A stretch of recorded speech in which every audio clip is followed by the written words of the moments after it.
పశ్చిమ బెంగాల్ ఒడిషా తీరాలకు ఆనుకుని వాయువ్య బంగాళాఖాతం మీదుగా సముద్ర మట్టానికి సగటున 1.5 మరియు 5.8 కిలోమీటర్ల ఎత్తులో ఉపరితల ఆవర్తనం కొనసాగుతుందని విపత్తుల నిర్వహణ సంస్థ పేర్కొంది.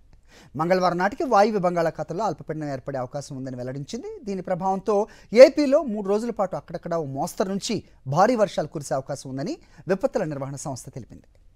రైట్, మరింత వాతావరణంపై అప్డేట్స్ మా కరెస్పాండెంట్ అనిల్ అని తెలుసుకుందాం. అనిల్, చెప్పండి, మరో 2-3 రోజులు వర్షాలు భారీగా కురుస్తాయని వాతావరణ శాఖ చెబుతున్నట్టు తెలుస్తోంది. ఏంటి మీ దగ్గర ఇన్పుట్స్?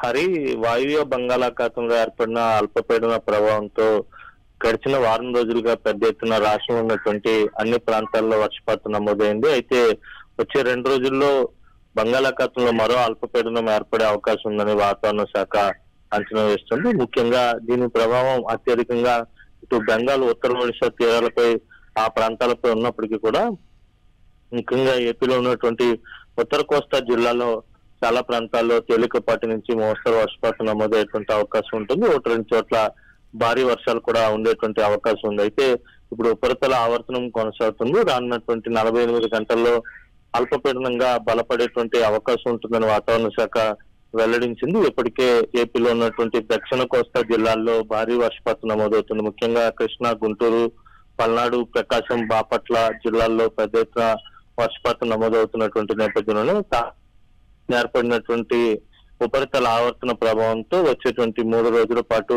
ఇటు ఉత్తర కోస్తా జిల్లాలపై ప్రభావం ఉండబోతోంది. అల్పపీడనంగా బలపడిన తర్వాత రాష్ట్రంలో చాలా చోట్ల మోస్తరు వానలు ఉండేటువంటి అవకాశం ఉంటుంది. మరి ఓకే అనిల్.